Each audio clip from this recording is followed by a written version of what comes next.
Guys, welcome back to my YouTube channel IQ ranker 247। आप सभी साथियों का एक बार फिर से स्वागत है आपके अपने यूट्यूब चैनल पे। तो दोस्तों, आज की वीडियो की शुरुआत करते हैं। आज की वीडियो में बात करेंगे हरियाणा जेबीटी रिजल्ट के ऊपर कि आज जो नोटिस आया है उसमें जितनी भी वैकेंसियों को संशोधित किया गया है उनके ऊपर हम बात करेंगे। तो चलिए इस वीडियो की हम शुरुआत करते हैं। सबसे पहले मैं आपको बता दूं कि हरियाणा के अंदर जेबीटी मेवात कैडर की 1456 पोस्टें थी। और ये जो आप ये पेज देख पा रहे हो, ये पेज जब का है जब इसकी नोटिफिकेशन आया था। उसके बाद ये जो पेज मैं दूसरा दिखा रहा हूँ ये वो है जो आज जारी किया गया है HSSC द्वारा। और ये अपने कुछ थोड़ी बहुत रिसर्च की है कि इसमें जो पहले कितनी वैकेंसी थी अब कितनी हो गई है, मतलब कितनी कितनी किस में घटाई गई है। उसके बाद इसी वीडियो में बात करेंगे कि अब क्या होगा, डायरेक्ट रिजल्ट फाइनल रिजल्ट आएगा या DV के लिए बुलाया जाएगा। अगर DV के लिए बुलाते हैं तो DV किस प्रकार किया जाएगा, ऑनलाइन या ऑफलाइन। और सबसे लास्ट में बात करेंगे कब तक फाइनल रिजल्ट आ सकता है इसका, मतलब इसका जो फाइनल रिजल्ट की अपडेट कब तक आपको मिल सकती है। तो चलिए बिना किसी देरी की इस वीडियो की शुरुआत करते हैं। सबसे पहले मैं आपको बता दूं कि ये जो आप प्रोफॉर्मा देख पा रहे हो ये आपका जारी किया गया था अगस्त 2024 के आसपास।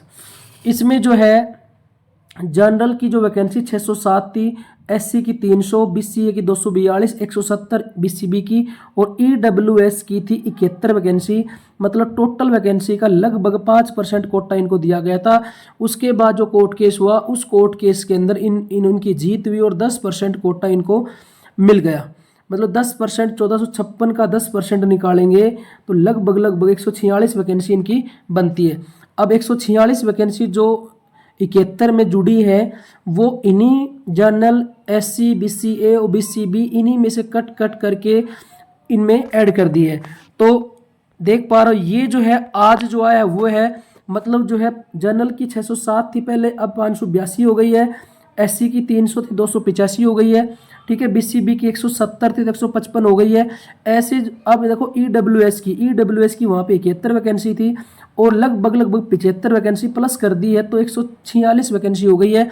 बाकी आप ये सब देख सकते हो, इससे आपको अच्छी तरीके से समझ में आएगा। ये चीज़ें देखो कि जब पहले जनरल की वैकेंसी जारी की गई तो 607 थी, अब 582, मतलब 25 वैकेंसी जो है जनरल से कम की गई है।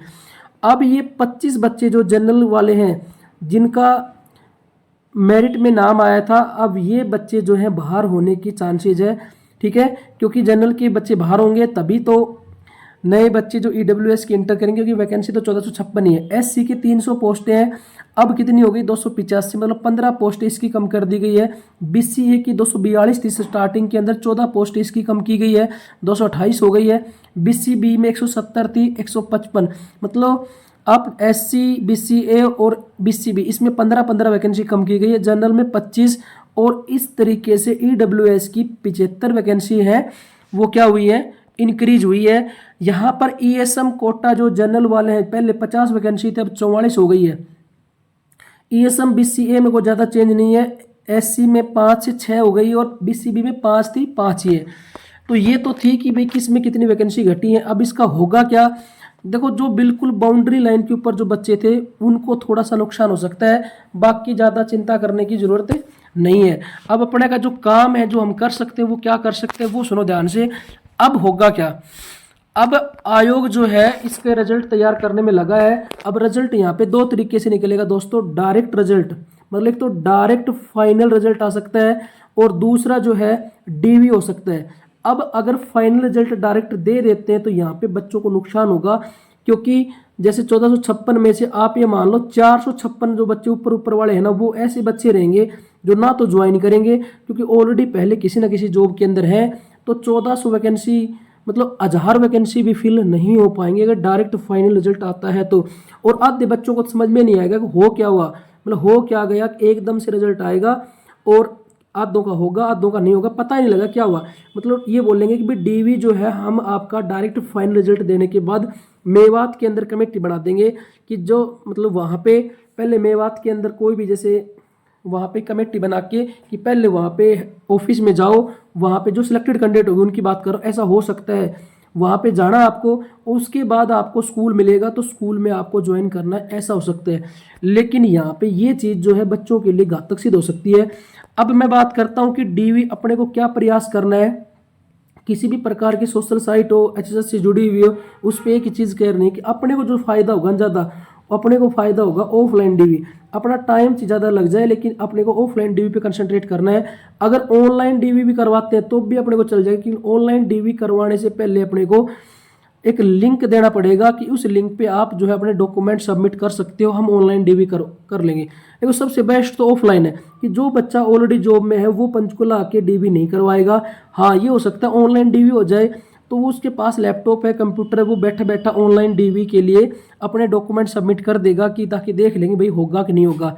लेकिन सबसे बेस्ट चीज़ क्या है, ऑफलाइन डीवी है। अगर ऑफलाइन डीवी नहीं होता है तो ऑनलाइन डीवी हर हाल में होना चाहिए, ठीक है। और लिंक जारी करना चाहिए एचएससी द्वारा, ताकि जो है बच्चे उस पर डॉक्यूमेंट्स अपलोड कर सकें।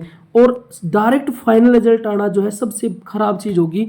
अब मैं आगे आपको बता दूं कि कब तक फाइनल रिजल्ट आ सकता है। एचएसएससी के अनुसार ये चाह रहे हैं कि डायरेक्ट फाइनल रिजल्ट देके 30 जून से पहले 30 जून 2026 से पहले जो इसकी फाइनल रिजल्ट दे दिया जाए। ये इसका अल्टीमेटम है, ध्यान रखना। अपने को चाहिए 30 जून क्या चाहिए, 30 आप सितंबर को दे दो, 30 नवंबर को दे दो, लेकिन ऑफलाइन डीवी करा के पूरी प्रॉपर तरीके से आप भर्ती को करो, ताकि जो है दोबारा से कोर्ट केस ना हो। ये बचना ये चाह रहे हैं कि भाई जैसे अगर जितना जल्दी हो सके डायरेक्ट फाइनल रिजल्ट देके ज्वाइन करवा दो, उसके बाद भर्ती में कोर्ट केस होगा नहीं होगा देखी जाएगी, ठीक है। लेकिन क्या है कि अगर तरीके से चीज़ को चलाते हैं तो तरीके से चीज़ को चलाएंगे तो बच्चों को फायदा होगा। तो इस वीडियो में हमने ये बातें की है। अगर और कोई अपडेट अपने पास आती है तो आपसे ज़रूर साझा की जाएगी जेबीटी से रिलेटेड। तब तक के लिए आपका बहुत बहुत धन्यवाद। Thank you very much.